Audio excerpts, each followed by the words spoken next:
the gap in education, educational attainment, used to be the primary differentiator was black versus white. It was twice as big for between black and white boys as it was between rich and poor.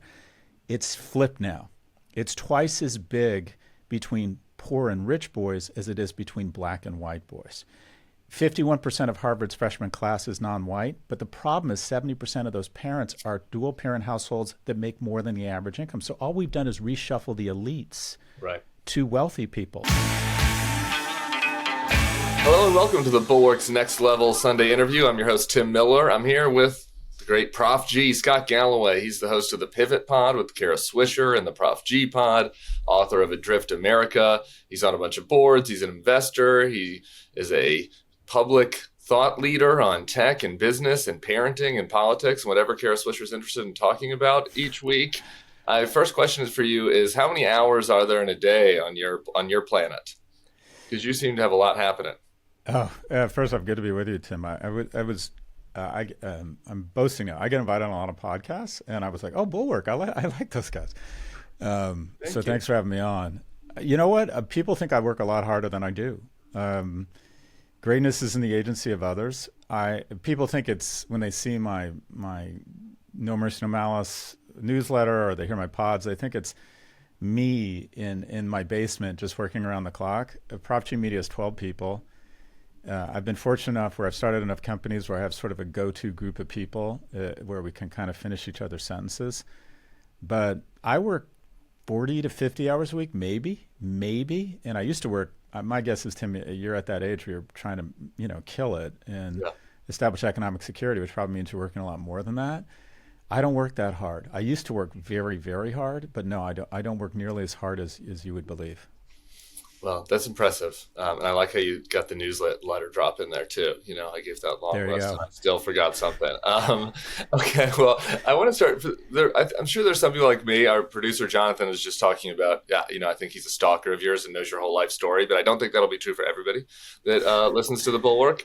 And so I just want to start with that. Like for me, I had no idea who you were or anything about you, and then all of a sudden you were like ubiquitous in my life, and I'm not really sure how that happened. That kind of I think is a trait of our modern internet culture in some ways. So why don't you give folks just like a little backstory before we kind of can run through a bunch of topics?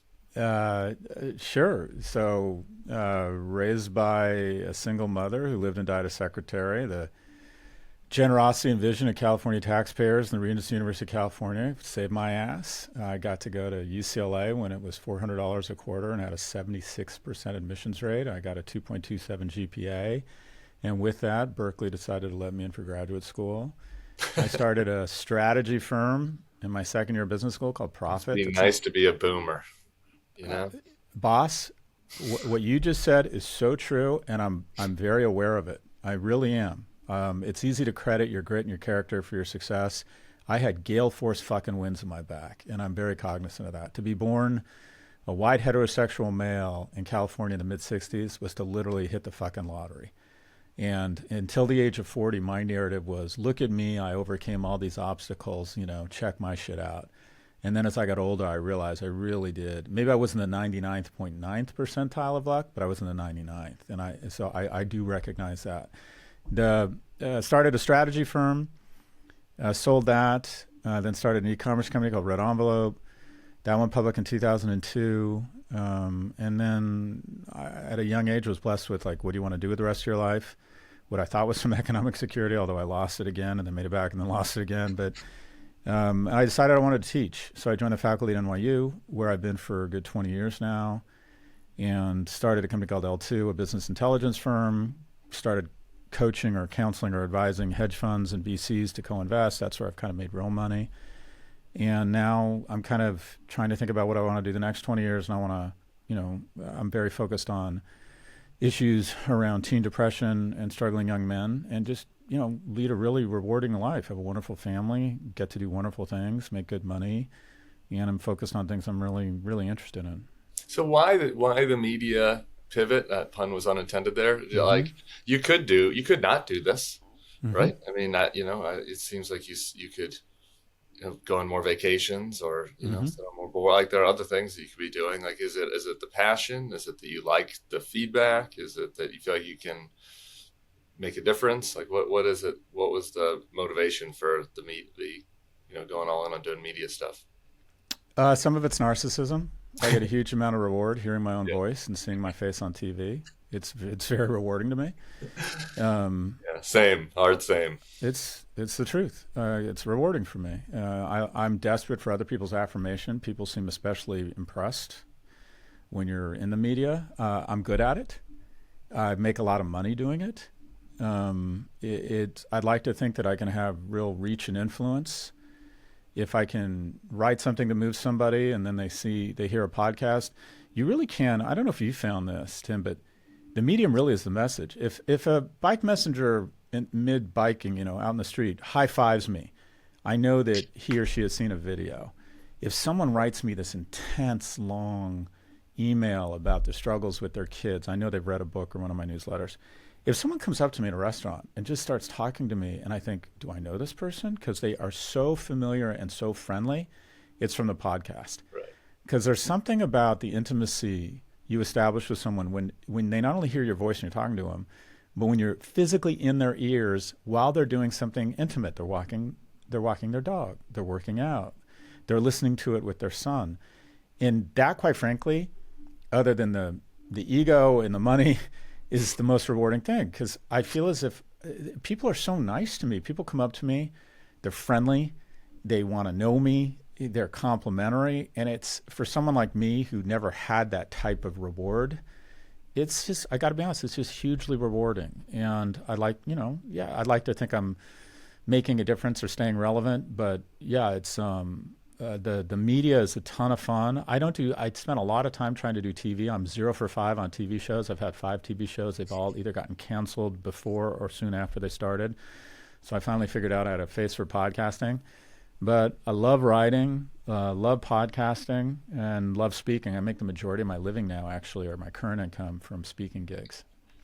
I do feel that way about folks coming up to me, and I also love it and find it rewarding. That when people come up and want to talk to me, I'm generally like, this is great. Like, Yeah. especially the podcast, because you can feel that if you're providing them something, whether it's entertainment or perspective or comfort, whatever it is. And a lot of times people are shy and are like, oh, I don't want to bother you. And I'm like, I am not famous enough for you to not want to Oh, bother not me. at Like, all. Bother me. Please bother me. Yeah. Like, I'm sure Timothy Chalamet doesn't want you to bother him at a restaurant, but bother me. No, My God. no problem. No Anyway, problem. let's all right, now that we've discussed our egomania, let's talk about some other egomaniacs and go through some topics. I had to start for you because with the Andreessen Techno Optimist Manifesto, and for people that aren't familiar, I just want to read one section of it. But Mark Andreessen is VC, big VC guy among many other things. I had a weird breakfast with him once. Amazingly smart guy. In maybe a elevator pitch of techno optimism, I probably would be a techno optimist. I probably would agree with that. But the manifesto includes some very deep, weird tech bro kind of resentments about the world, including this one passage I want to read you under this title: Enemies. Our present society has been subjected to a mass demoralization campaign for 6 decades against technology and against life under varying names like existential risk, sustainability, ESG, sustainable development goals, social responsibility, stakeholder capitalism, precautionary principle, trust and safety, tech ethics, risk management, degrowth and the limits of growth. I kind of want to just put a quarter in the machine and get your reaction to the manifesto in that section in particular. When he goes on to talk about the elite who suppress us and call on their credentials to who think they're superior to us, I thought, is he describing himself? Look, if there has been... Just really quick, I've also pulled that section, so I'm glad you pointed to it. Our enemy is the ivory tower, the know-it-all credentialed expert worldview, luxury beliefs, social engineering. It's like, who's this describing, if not Mark Andreessen and his friends? Look, technology, I think that Mark Andreessen deserves to be a billionaire. I think that every year that technology massively improves their product and they lower the price, I think it's just been amazing. You wouldn't press a button and want big tech to go away. Maybe Meta, but the rest of it we'd keep. The thing that I would push back on, Mark, I don't know the guy, and he could arguably say I did invent the internet. He Right. did what Al Gore says he did.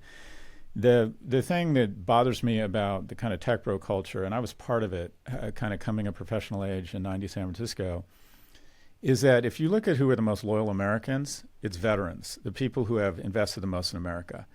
I would argue the most fortunate in our society are the least patriotic.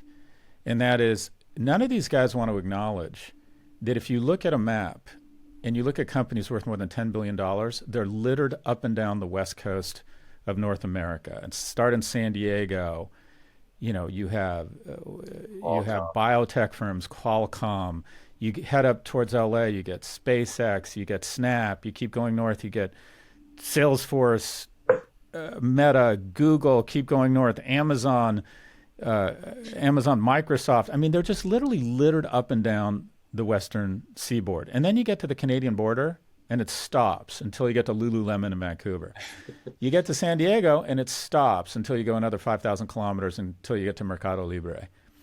And what I find just so upsetting is that these individuals they shitpost America.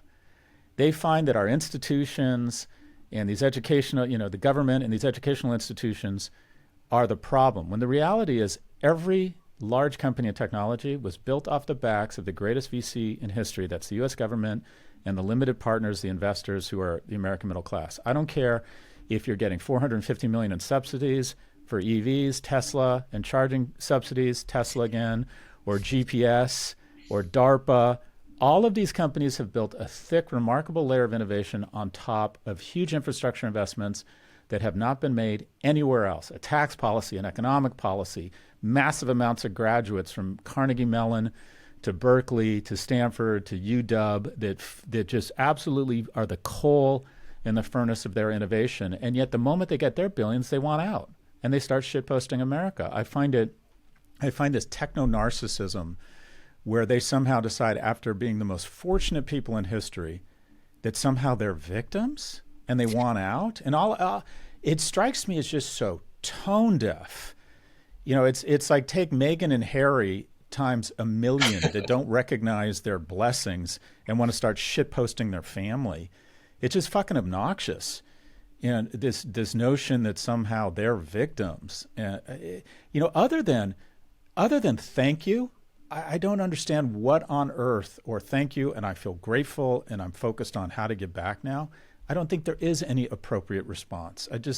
And there are some people like that. I think Mark Benioff demonstrates a lot of grace. I think a guy like Satya Nadella, who's constantly trying to keep the drawbridge down for immigrants.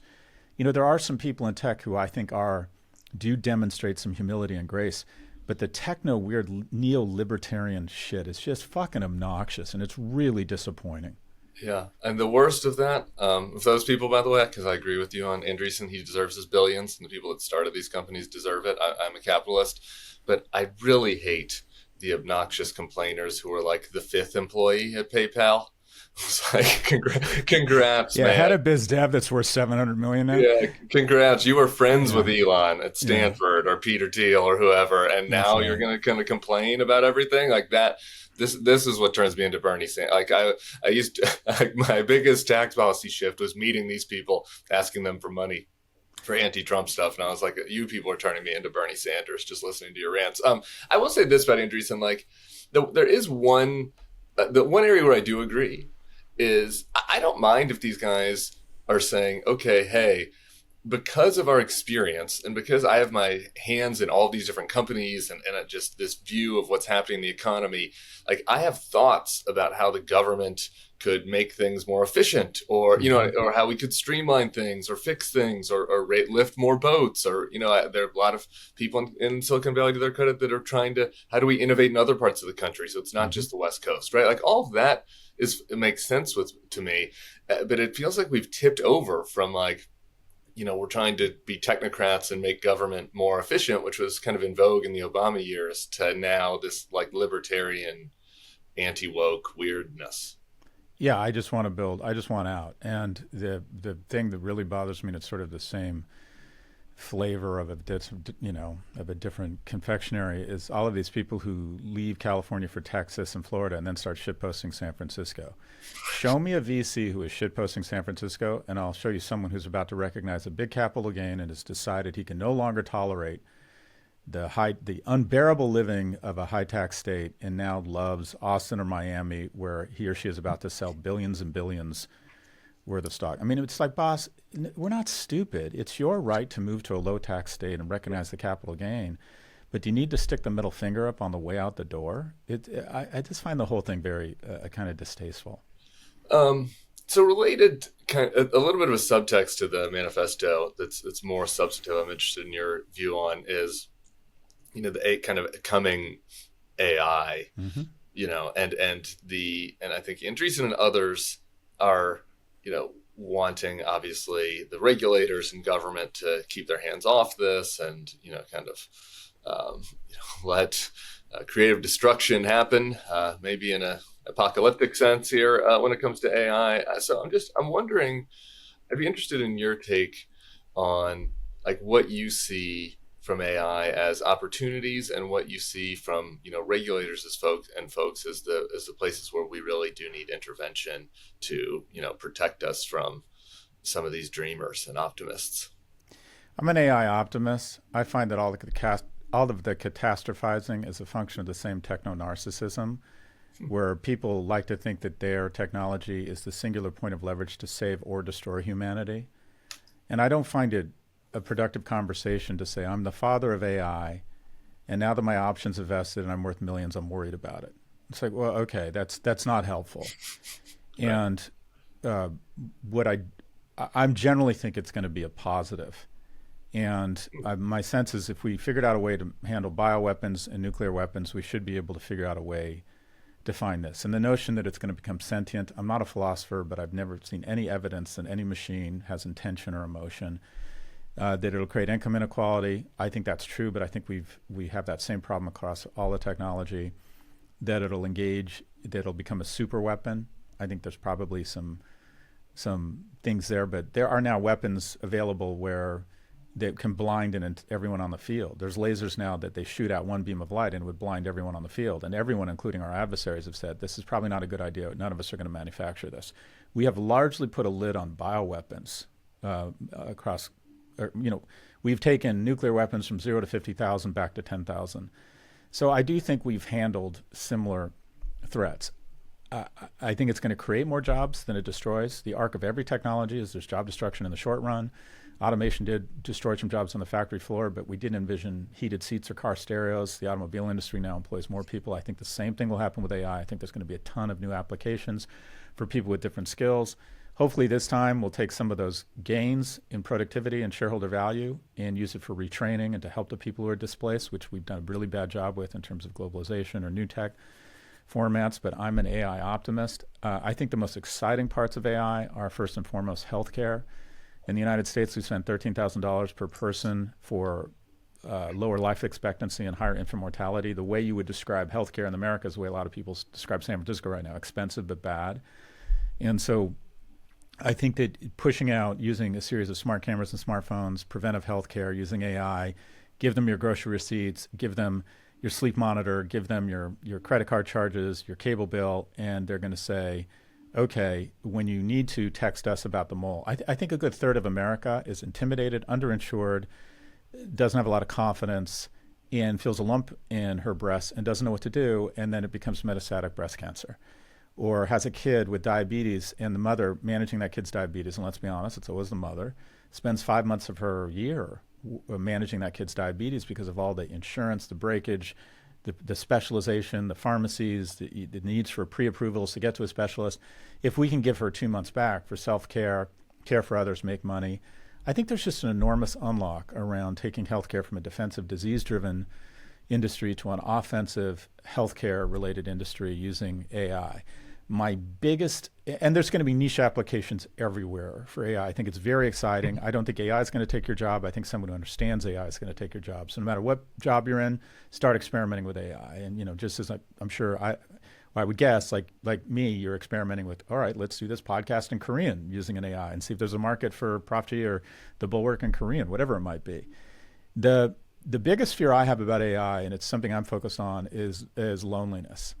And that is, I see a lot of men sequestering from society and having a reasonable facsimile of relationships. They think I'm learning when I'm on Reddit, or I am investing when I'm on Robinhood, or I don't want to take the risks of approaching a strange woman for potential romantic or sexual relationships, so I'm going to have a reasonable facsimile of sex on YouPorn.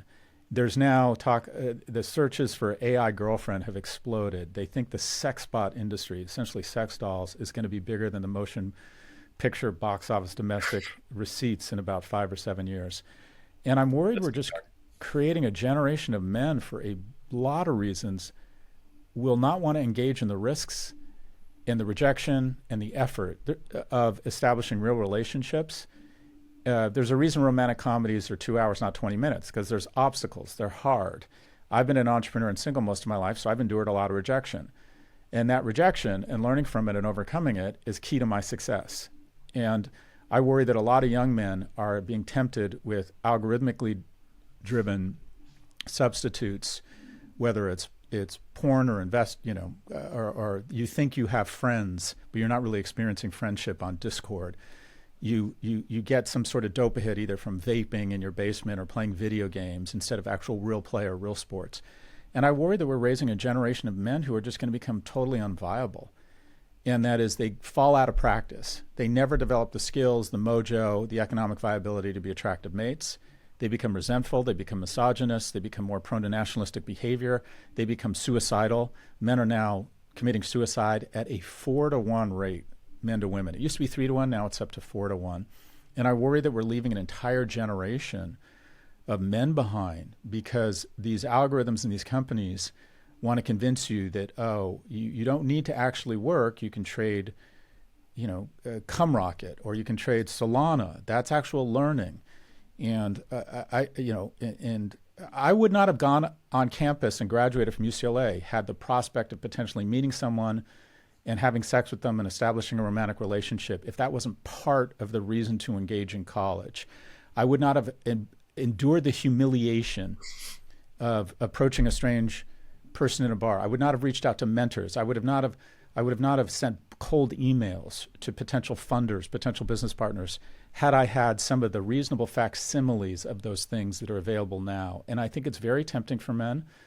And women do a much better job of maintaining relationships and social norms when they don't have a romantic relationship. They generally have a broader selection set of friends. They're more social. They get out more.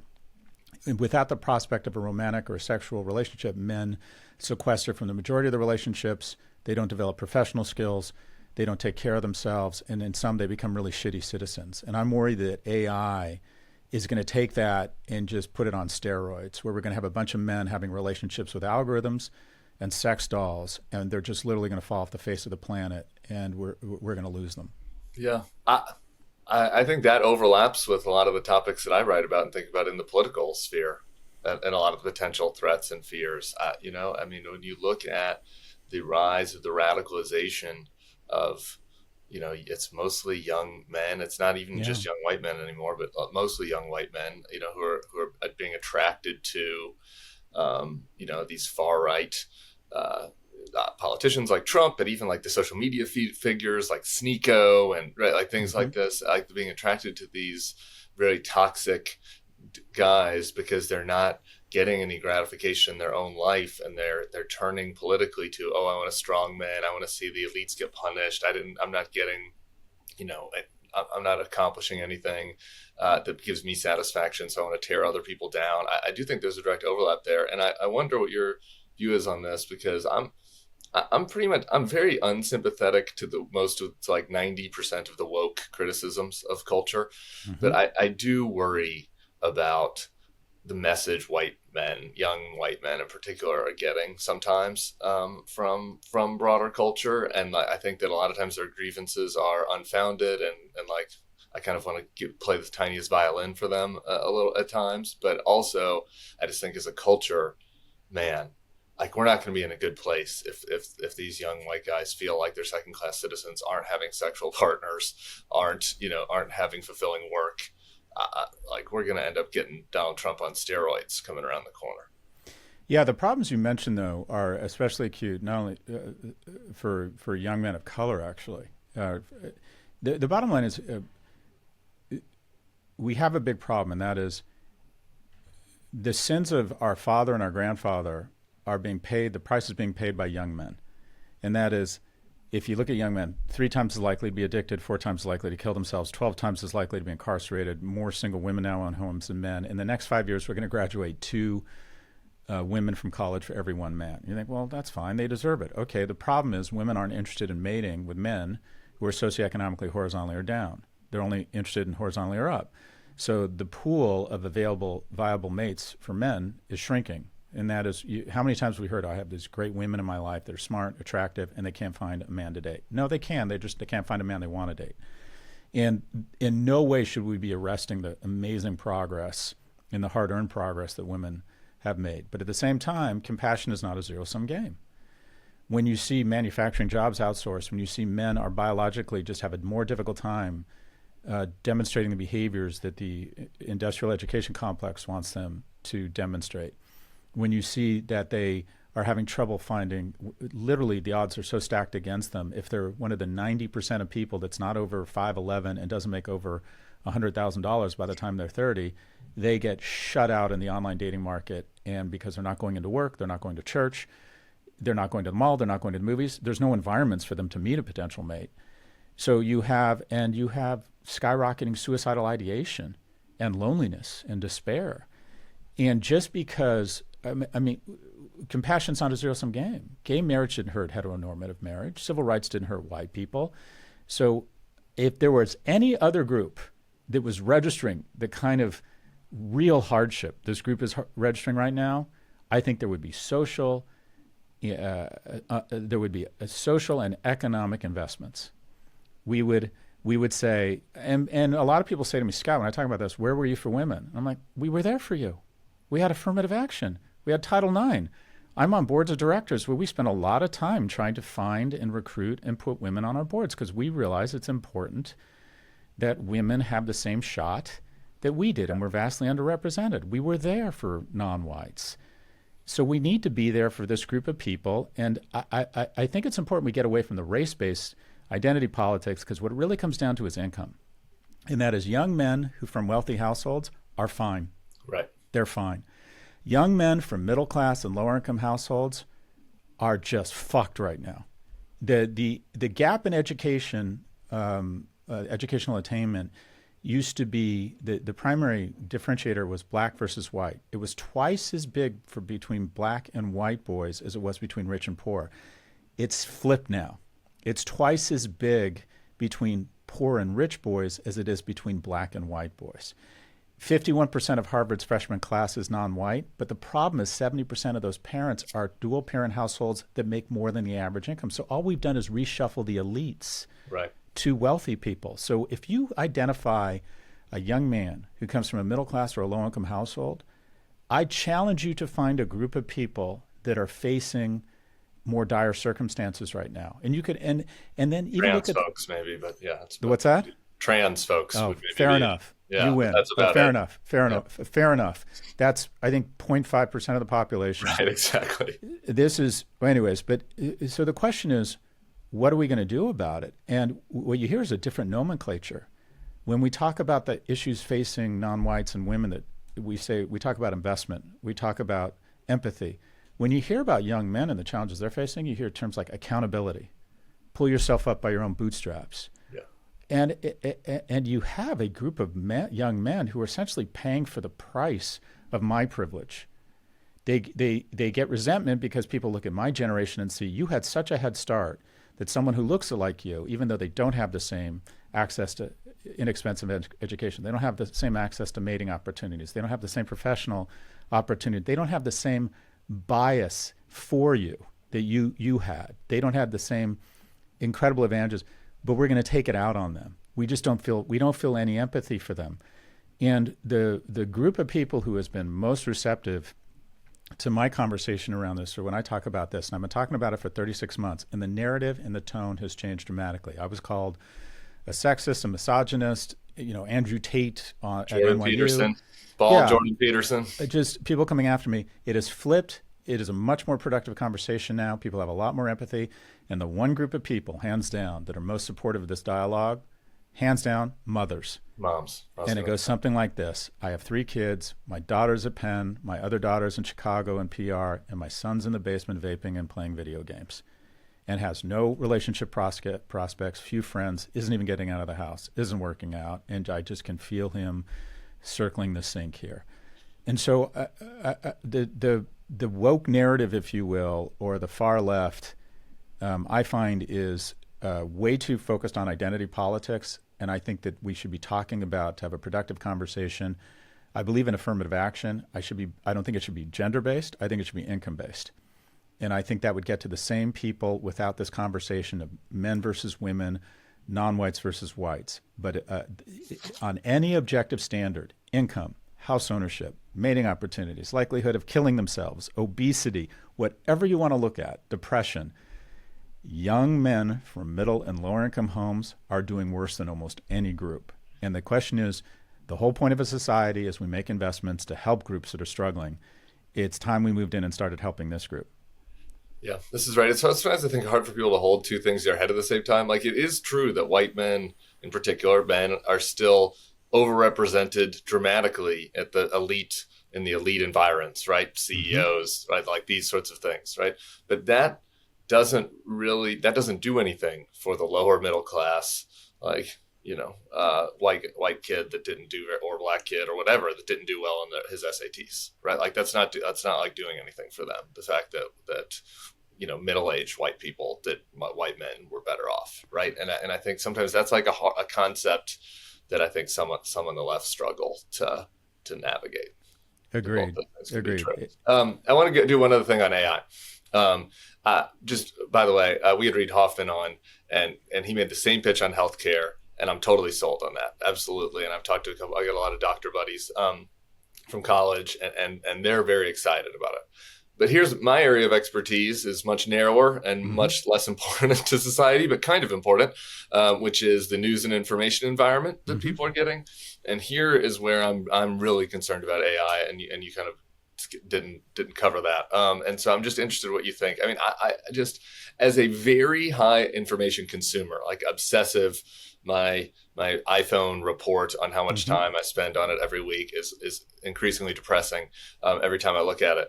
And so I'm consuming everything, newspapers, magazines, social media, and like I'm getting tricked sometimes already. And like the AI is not that good yet. And so how are we going to get into a place where people get information that they know is true? It seems like we are exponentially, that is already a problem. It was already a problem in 2016, and it feels like we're going the wrong direction exponentially. And I just am wondering what your concerns are about that, and if you think there's anything we can do to arrest that trajectory. Yeah, you pressed on the soft tissue of what was like a visible gap in what I was talking about in terms of what we should be worried about. And my bad. The first major externality, I think, of AI is going to happen in Q1 and Q2 of 2024. And that is, if I'm Putin and I'm spending $100 billion and 100,000 lives in what so far has been kind of a failed war in Ukraine, the fastest blue line path to victory for me is the following. I use my incredibly brilliant scientists. They have great scientists. I get a Albanian troll farm with thousands of people. I take $5 billion. And then I couple that with an amoral management team at social media firms that are there just to cash checks and then worry about what happened after the election. And I A/B test deepfakes and AI to deposition whoever is Trump's opponent, and I get Trump reelected. Because the cheapest way for Putin to win the war in Ukraine is to get Trump reelected. Trump's reelected, he's won the war. So what would you do? He'd be stupid not to. I'm China. And I have my adversary, my only competitor for the biggest economy in the world is the U.S. I can't beat them kinetically. I don't have the military power. I can't send a carrier squadron into the Gulf, in the Middle East. I don't have nearly. I have 2 bases offshore. They have 112. I can't beat them economically. Something about the water on the West Coast. They just keep coming up with the best shit. They have better universities. Democracy seems to be mostly working for them. Free market capitalism is also kind of a plus. There you go. I'm going to turn them into a horror movie with a calls coming from inside of the house. How do you defeat an enemy? You atomize them. I'm going to get them hating each other. So I'm going to create this social media platform that I have influence or control over, and I'm going to AI test all sorts of content, and I'm just going to divide them. And I recognize this sounds paranoid, but it doesn't mean I'm wrong.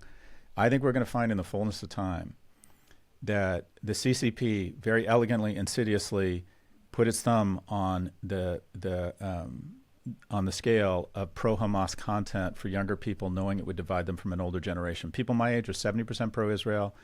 People under the age of 25 are 20%. And by the way, I think if we were pro-Hamas at my age, they would be promoting pro-Israel content. Sure. I think their issue is to just sow division. Because why wouldn't they raise a generation of American civic, nonprofit, business, and government leaders that just feel a little bit shittier about America every day? That's what I would do. And by the way, that's what we did through the 20th century. We used all sorts of propaganda, Radio Free Europe. We have an entire division of the Army whose stated mission is to develop psychological influence across using media channels.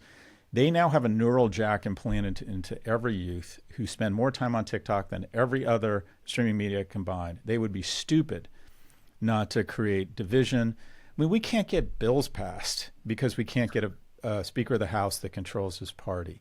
We are fighting each other internally. We're putting up posters of missing people, and then other people are tearing them down. We're putting up flags for Veterans Day, and then people are climbing the post and taking the flags down. The younger generation is really like the 50% gap in pro-Israel sentiment is much greater than the generational gap on Vietnam or 9/11. Name it. It's never been 50 points. So I think that AI, deep fakes, I mean, I'll give you just a tiny example. If I were Putin and I wanted Trump elected, I would just use AI to make Biden just very incrementally seem a little bit older. You know, he shuffles now. We'll make him shuffle a little bit more. Right. He picks the wrong word or pauses a little bit. We'll use AI just to dial it up a little bit. And with his vice president, she has a tendency to sound a little bit awkward sometimes or just tone deaf. Let's figure out a million different iterations of that just make her sound a little bit worse every day. They would be, in my opinion, they'd be stupid not to be doing this. That's what we would do. So AI generated content that depositions whoever the Democratic nominee is, in my opinion, going to be the first. It's going to be an AI-driven misinformation or disinformation lollapalooza starting Q1 and Q2 of next year. That's something that I'm very concerned about. What are we going to do? I mean, is there anything to be done about it? Where are you on the TikTok question? Like, should we be banning TikTok? It goes against all of my old free market principles to be like, we should ban this social media site. But on the other hand, I don't know if what you're saying is true. We don't know if the CCP is actively, putting their thumb on the scale, but it doesn't seem like a crazy conspiracy theory to think that that's possible. I mean, anybody who is, who's done any analysis looking at the TikTok For You page and just like creating a blank account and starting to look for Israel stuff, like quickly gets sent down a path. And maybe that's just because there's more engagement on anti-Israel stuff. And I don't, it is nothing nefarious, but is there anything, like, what can be done about it? Well, first off, something's going on. If you're on Reels for 10 minutes and you're on TikTok for 10 minutes, I'm the same person. I would challenge anyone to do this. On Reels, I get a lot of pro-Israel content, and on TikTok, I get a lot of pro-Hamas content. Now, you might say, well, maybe it's Meta that's manipulating the algorithm. But there is a huge difference between the two, and I would ask anybody to nullify or validate that thesis for yourself. In terms of what can be done, the question I would present to you as a free speech person, I think of myself as being pretty much, an endorser. I think a democratic society is mostly measured by, one of the key measures is pretty much anyone can say pretty much anything about pretty much anybody. Right. And even when I see, my stomach turns when I see these NYU students pulling posters down. I'm like, well, okay, but if someone put them up and it's not public property and they were expressing free speech and they take them down, I really struggle with this. Right. What I would ask you is, and it's effectively the same thing, if the CCP had influence and the Chinese owned Apple TV Plus, Netflix, Hulu, Amazon Prime Video, ABC, CBS, and NBC, if they owned all of those networks, would you be down with that? Would you think that's a problem? We should be careful that it's owned by the Chinese and the CCP, because that's effectively what you have with TikTok. People my generation don't realize how dominant it is among, when asked if they'd rather have TikTok or every other streaming video media platform, 2/3 of people under the age of 25 chose TikTok. And when I see my 13-year-old, if I were to give him anything for his birthday, he would say, let me put on diapers, go upstairs so I don't have to take bathroom breaks, sit on my side and watch TikTok until I pass out. And maybe hook up an IV to me so I get some nutrients and a catheter so I don't need to pee. And just let me watch TikTok until I come to near death and then come up and bring me some food. This thing is the opium of whatever it was, the 17th century. And what I'd like to see is we threaten to ban it, we get serious about it, and then they spin it to non-Chinese interests. I mean, the asymmetry here is dramatic. Do you think they would let us get anywhere near an American media platform that controlled 2% of the population, much less 90%, had penetration across 90% of our youth? There's no way they would let us do this. So I'd like to see it spun. And by the way, I think the Chinese people who, investors, and I'd like to see them all magnificently rich. I think they've created an incredible platform. But it is, in my opinion, when we don't control the data and the data is not, the algorithm is not protected and ring-fenced by U.S. interests, I just think it's too big a security threat. And so, yeah, I would say ban it, and hopefully the day before we actually ban it, because they think we're a cat chasing a red dot and we'll get distracted, and they're mostly right. Yeah. I think they would spin it and say, we're not going to give up $500 billion. So I think we do have to ban it unless they spin it. I appreciate your view there on free speech, like actually grappling with it. I hate the far right, the free speech folks on the right that are now like they're trying to not anymore cancel the Columbia kids. Like literally, like I saw somebody who literally wrote a book called End of Discussion about the problem of free speech on campus, tweeting approvingly today about banning the Columbia. Look at DeSantis. He wants FSU to expel kids who show up at pro-Palestinian rallies. Yeah. Or take visas away from kids, and the thing is very authoritarian. What on the 13-year-old? I've got a 5-year-old, so I don't have to address this yet. What is your TikTok policy? Oh, I want to be clear. I don't think we've got it figured out. Our policies around this stuff are: you can have a TikTok or Snap. We're not smart enough to police the apps they have. What we do is we demand access to their accounts so we can see what's going on.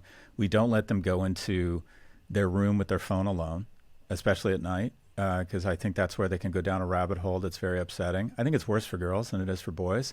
Yeah. My boys, they tend to be more into video games, and we try and limit their time. We're trying to put them all on the same. We're trying to all get on the same telco plan such that we can limit their time.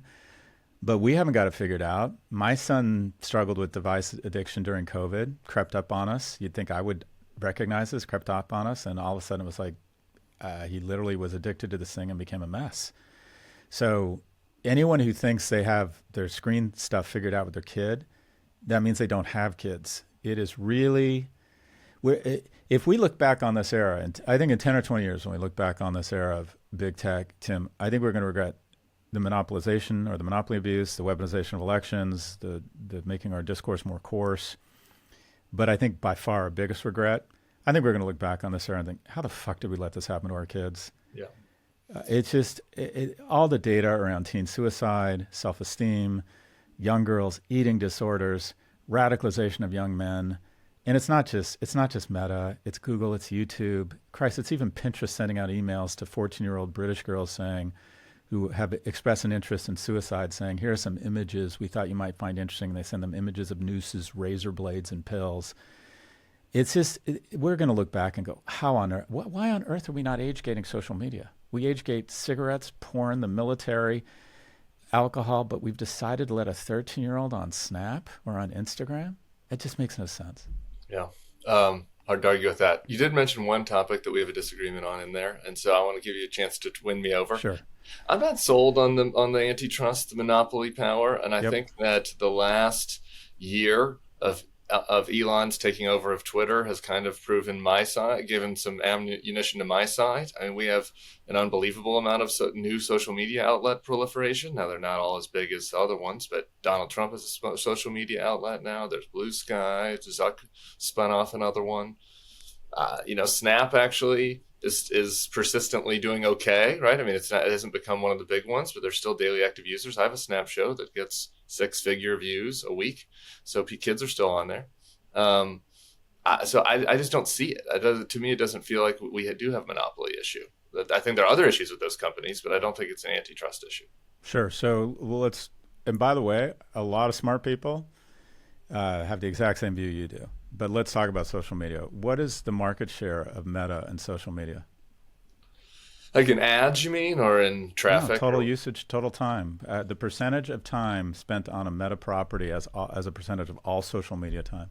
I don't know, 60%. Yeah, that's exactly. Yeah, it's somewhere between 63 and 67. Yeah. So isn't that Coke? Well, I describe that as a monopoly. And people, the test for whether something is a monopoly and should have antitrust enforcement is the Bulwark test, and that is are they using their monopoly power to raise prices? And it's difficult to apply that test because it's a free product. But what I would argue is that we're paying all sorts of non-economic costs, and that is your 5-year-old a boy or a girl? Girl.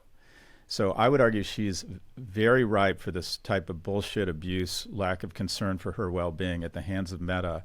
And that if there were 4 companies, each with somewhere between 10 and 30% share, one of them would raise their hand and say, "Hey, P&G, we're going to age gate this. We're going to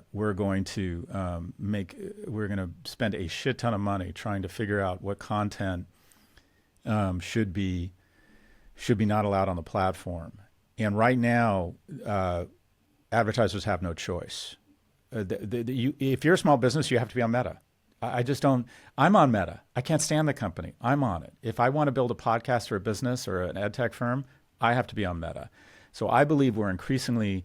I don't think YouTube has a real desire or a real urgent need to stop content that radicalizes young men because they pretty much dominate online social video. Now, the question is, well, all right, Scott, aren't you just tasking them with an impossible task? Because they'll say this is just a representation of the internet. We can't control this stuff. When we remove sex trafficking from 230 protection, pretty much all sex trafficking content went away the next day. When we kicked one guy off of Twitter, Donald Trump, something like 40 to 60% of election misinformation went away the next day. Yeah. If we were to remove 230 protection, and this isn't antitrust, it's regulation, but if we were to remove 230 protection from these guys around, say, AI-elevated content, health-related content, anything regarding teens, anything regarding suicidal ideation, I think we would be shocked how fast they would clean this shit up. And then, just as a capitalist, I love antitrust. My largest holdings are Amazon and Apple. I believe if those companies get broken up, I'm going to make more money. And if you look at the history of antitrust, the biggest one being AT&T, or the most recent one, when AT&T was divided into 7 bells, each of those 7 companies was worth more than the original AT&T within 10 years.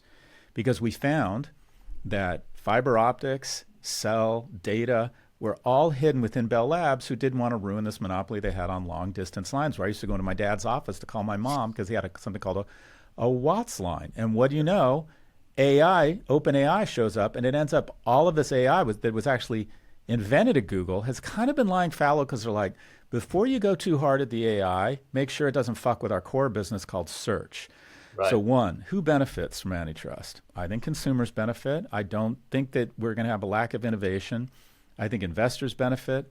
I think employees benefit because there's more people trying to rent their time. I think shareholders benefit. The only people that don't benefit from antitrust throughout history from breakups are the person sitting on the Iron Throne with dual-class super voting majority shares that decide, you know what, I like running a much bigger company. I mean, what would WhatsApp be worth if they spun it? What would Instagram be worth? Do any sort of bottoms-up analysis of these companies broken up, and you end up, in my opinion, with more innovation, more competition, and more money.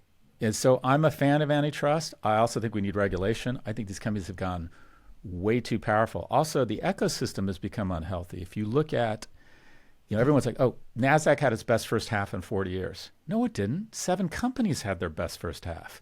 If you didn't own one of 7 companies, you actually vastly underperformed the market. If you divide the market stocks into deciles from the most valuable 10 companies with the largest, 10% of companies that have the largest market cap, all the gains are going to the top 10%. That makes, for my opinion, an unhealthy ecosystem. It's harder and harder to get out of the crib. So we have a proud legacy of antitrust. It's not right in every situation, but oh my gosh, I own these stocks, break them up so we can make some real money. Decently compelling. I'm gonna keep marinating on that. You've moved me an inch. What 2 other things we have slight disagreements on, then I'm gonna let you go. Sure. You've been a big Airbnb evangelist too. That's right? It's one of my biggest holdings. I like the CEO a lot, and I bought it purely as kind of what I call a capitalist, in the sense that it dominates the sector. I think it's a great company. It's a strong brand. I think it's the strongest brand, I would argue, in the history of hospitality. It's the only one that's a verb. No one says I got a 4 Seasons in Detroit. I know where you're going with this, though, and I think you're probably right. Yeah. Okay. So now we're on the flip side. I was like, because now I want government intervention, because I live in New Orleans, and I feel like the housing prices on everybody in New Orleans is up probably. I'm not a real estate specialist, but 5%, 8%. I don't know, because of the proliferation of Airbnbs, and their entire neighborhoods with houses that are second homes, Airbnb homes, people that have 3, 4, 5 of these things. Like, shouldn't there be some limits on these guys? When I look at the prices of it, when I look at the cost of education, the cost of housing on people your age, we got to do something. I mean, the reality is incomes in the last 50 years have gone up 6-fold. Housing, education have gone up. Housing, education, healthcare have all gone up like 10 to 20-fold. I mean, it's just, we got to do something. For the first time in history, a 30-year-old isn't doing as well as his or her parents at 30, and housing's a big part of that. And I just don't think you can argue with a straight face that Airbnb doesn't take rental costs up. You just take stuff out of the ecosystem, there's less supply, costs are going to go up. Now, the only argument you can make is that it's a transfer of wealth from people from renters to travelers. Because now, if you're a nomad and you want to live in different areas and you want to work remotely, you have more options. You have more liquidity, more fluidity, and kind of it's more economically doable if you say, all right, I'm going to take my family on the road and I'm going to live in Pittsburgh for 6 months, then I want to live in Colorado for 3 months.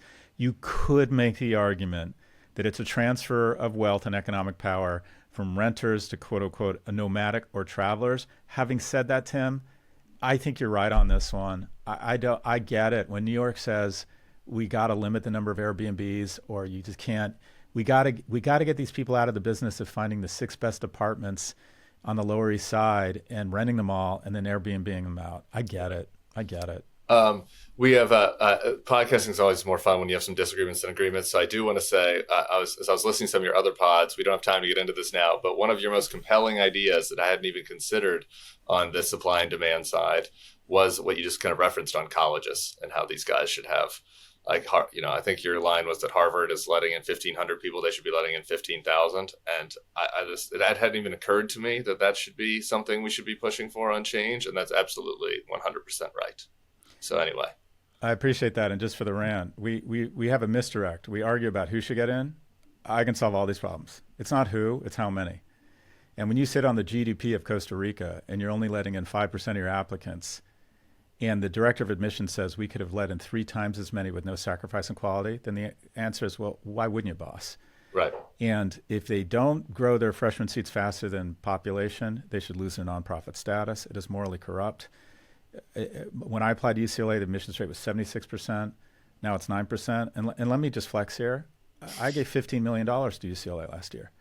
So guess what? Them taking a chance on a really mediocre kid, and I'm not humble bragging. I was Right. distinctly mediocre. It pays off for everyone because here's the thing: no organization, especially a college, can predict greatness at the age of 18. I was a total fuck up at 18, and I got my shit together. And because I got my shit together with the benefit of the certification of a degree from UCLA and Berkeley, it's paid off for everyone. So this isn't about who gets in. It's about more. We need more blacks. We need more whites. We need more trans kids. We need more white kids. We need more Republicans. We need a massive increase in freshman seats. Instead of that $750 billion giveaway to student loan borrowers, which I empathize with, but quite frankly, 2/3 of America shouldn't have to pay for the 1/3 that went to school. You could have said to our 100 biggest public institutions, we're going to give you up to $7 or $8 billion over the next 10 years. You can use technology and infrastructure to expand your freshman class by 6% a year while lowering prices 2 to 3% a year through deft use of technology. Where does that get us in 10 years? Double the freshman seats at half the price. We've done this before. Let's go back. College should be a place for the lower 90. You know who doesn't need college? The top 10%. They have the connections, the academic excellence already. It's the bottom 90 that needs college. We need to fall back in love with the unremarkables. Colleges have lost the script. Me and my colleagues have decided we're no longer public servants, but a fucking Chanel bag. It needs to stop. Major snaps on that rant. We could have done another hour. You did an interview with Dean Phillips, so I want one sentence on this, and I have a one sentence investment advice. I have no hope for Dean Phillips, and I think it's kind of preposterous. But I saw you send a nice thread about it. So give us one sentence or two on the Dean Phillips interview. I just think we need more candidates for the Democratic nomination. And I hope he inspires that. Just based on age, the age issue only. Any D under the age of 80 right now, I think deserves a hard look. I'm just praying. I think we're playing not to lose on the Democratic side, which means we're going to lose. I think it's insane that we're going to nominate somebody who's going to be 86 the last time Marine One leaves the West Lawn. People accuse me of being an ageist. I am. You know who else is ageist? Biology. It's fucking ridiculous that we're going to nominate someone who's going to be 86. I don't necessarily disagree with that in principle, but I think it might be the best of bad options. We could do another full podcast on that. Yeah, agreed. Okay, my final thing is, I have you here, and this is your expertise. So I'm staring at impossible foods options next year in my family. Do we have any hope in the fake meat business, or is the Beyond Meat has gone from like 120 down to like 2 cents? So I don't really have much hope in the fake meat industry, but I was hoping you could give me some hope. Oh no, it's going to be an industry, a viable industry. It's just not going to be worth nearly what we thought it was going to be worth. I mean, crypto's going to survive. It's just going to be a small market. Yeah, and that's the same thing with alternative. These companies got so far out over their skis. It's like what you said, holding two thoughts. Is alternative beef or whatever you want to call this sustainable and important? Yes. Were these companies massively overvalued? Yes. Okay, well, good. Maybe I'll get a couple months mortgage out of that then. Not what my dreams were, but maybe something's better than nothing. Prof G, dude, this has been awesome. I literally could have done 3 hours. Thank you so much.